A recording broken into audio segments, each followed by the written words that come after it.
Hello friends, मैं Bittu star आप लोगों के लिए आज बहुत ही इम्पोर्टेंट क्वेश्चन जो लगभग एग्ज़ाम में पूछे जाते हैं वो मैं स्टार्ट कर रहा हूँ, वो भी हिंदी का जो आज का फर्स्ट मैं आप लोगों के लिए वीवीआई क्वेश्चंस करवाने जा रहा हूँ। तो पहला देखते हैं हम लोग कि पहला है 1 नंबर में है जो नारी और नर एक ही द्रव्य की ढली दो प्रतिमाएं हैं, तो किस पठित पाठ की उत्तिक्त है। तो इसका आंसर हो जाएगा फ्रेंड्स, इसका आंसर हो जाएगा, मैं बता दूं, इसका आंसर होएगा अर्धनारीश्वर, नर और नारी। ठीक है, ये हो गया अर्धनारीश्वर, ये इसका आंसर हो गया।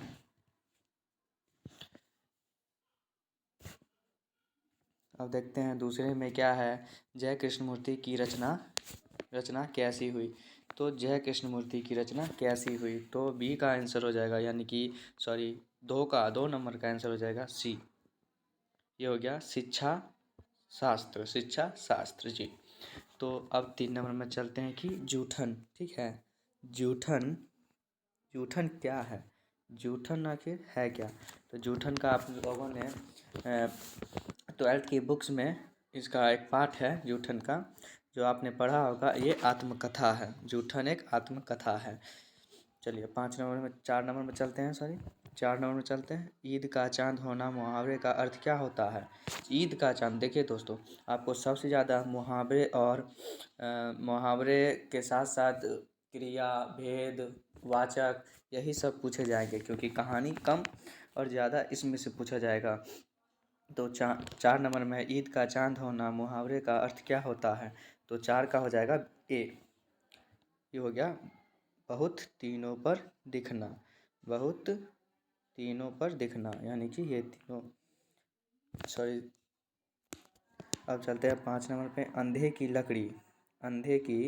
लकड़ी मुहावरे का अर्थ क्या होगा। अंधे की लकड़ी मुहावरे का अर्थ होगा 5 नंबर का, इसका आंसर हो जाएगा एकमात्र सहारा। एकमात्र ही अंधे की लकड़ी जो है एकमात्र सहारा रहता है। तो चलिए 6 में चलते हैं अब आप लोगों के लिए। तो 6 नंबर में क्या बोल रहा है, अधजल गगरी छलकत जाए। गगरी छलकत जाए लोकतित्व का अर्थ क्या होगा। ये मैं फास्ट में करा रहा हूँ क्योंकि समय कम है 12th वाले स्टूडेंट के पास, ये 12th का है। तो मैं बता दूँ, इसका आंसर होगा आवश्यकता से ए नंबर आवश्यकता से अधिक प्रदर्शन करना, क्योंकि इसका जो आंसर है ए है आवश्यकता से अधिक प्रदर्शन करना। वही ये मुहावरा है, अधजल गगरी छलकत जाए। अब साथ में चलते हैं, नाच न जाने आंगन टेढ़ा लोकतित्व का अर्थ क्या होगा।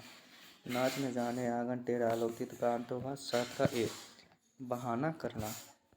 अब 8 में चलते हैं, 3 तेरह होना मुहावरे का अर्थ क्या होगा। 3 तेरह होना मुहावरे का अर्थ क्या होगा, तो होगा इसका भी ए, तीतर बीतर होना। अब चलते हैं 9 में क्या, हीरा शब्द कौन सा संज्ञा है। तो 9 का हीरा शब्द कौन संज्ञा है, तो पहला यह द्रव्यवाचक है। ठीक है, अब चलते हैं 10 नंबर में। 10 नंबर में लिखा हुआ है बुढ़ापा शब्द कौन सा संज्ञा है। बुढ़ापा शब्द कौन सा संज्ञा है, तो इसका भी एक होगा क्योंकि भाववाचक है। भाव 11 में चलते हैं हम लोग।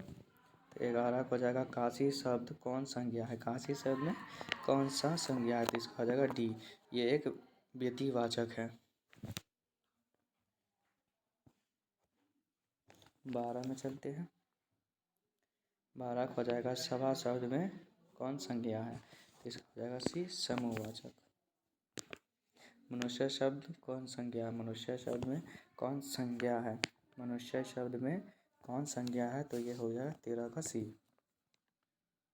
यह है जातिवाचक।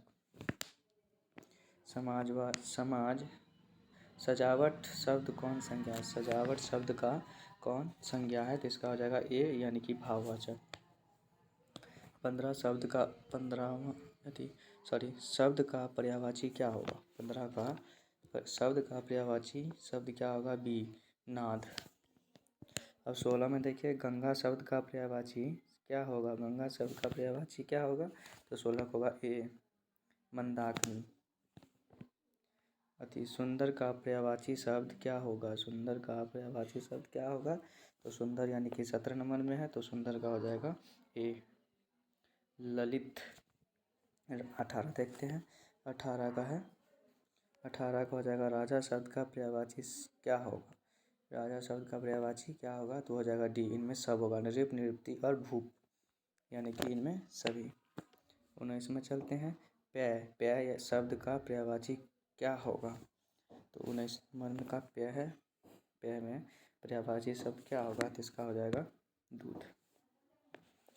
अब चलते हैं 20 में, 20 में है सूर्य शब्द का पर्यायवाची क्या होगा? 20 में है सूरज शब्द का पर्यायवाची क्या होगा? इसका होगा सी, भास्कर। 21 में जो चलते हैं, संवत शब्द का संधि विच्छेद क्या होगा? संवत शब्द का संधि विच्छेद क्या होगा? 21 का हो जाएगा बी, समजोर वत। 22 में है सदाचार शब्द का संधि विच्छेद क्या होगा? सदाचार संधि विच्छेद क्या होगा? सी, सदाचार। और चलते हैं 23, नायक शब्द का संधि विच्छेद क्या होगा? तो नायक का हो जाएगा 23, नायक शब्द का संधि विच्छेद न जोर अक, ये हो जाएगा आपका ये न जोर अक। और 24 में हो जाएगा उदागम, उद्गम शब्द का संधि विच्छेद क्या होगा? ये हो जाएगा 24 का बी, यानी उत जोर गम, तो में हलंत है उत जोर गम। अब चलते हैं 25 में, तो 25 में है परीक्षा शब्द जो है, परीक्षा शब्द का संधि विच्छेद क्या होगा? तो परीक्षा है 25 का, परीक्षा 25 में है, वो भी संधि विच्छेद क्या होगा? तो वह है डी, ये हो जाएगा परी जोर इच्छा। ठीक है, तो ये आप लोग थोड़ा ध्यान से पढ़ें, क्योंकि इसमें मिस्टेक भी हो सकता है। पढ़ने में तो सब परी जोर इच्छा ही होगा, लेकिन इसमें क्या है, दोनों सभी में मात्राएं बदली हुई हैं, इसलिए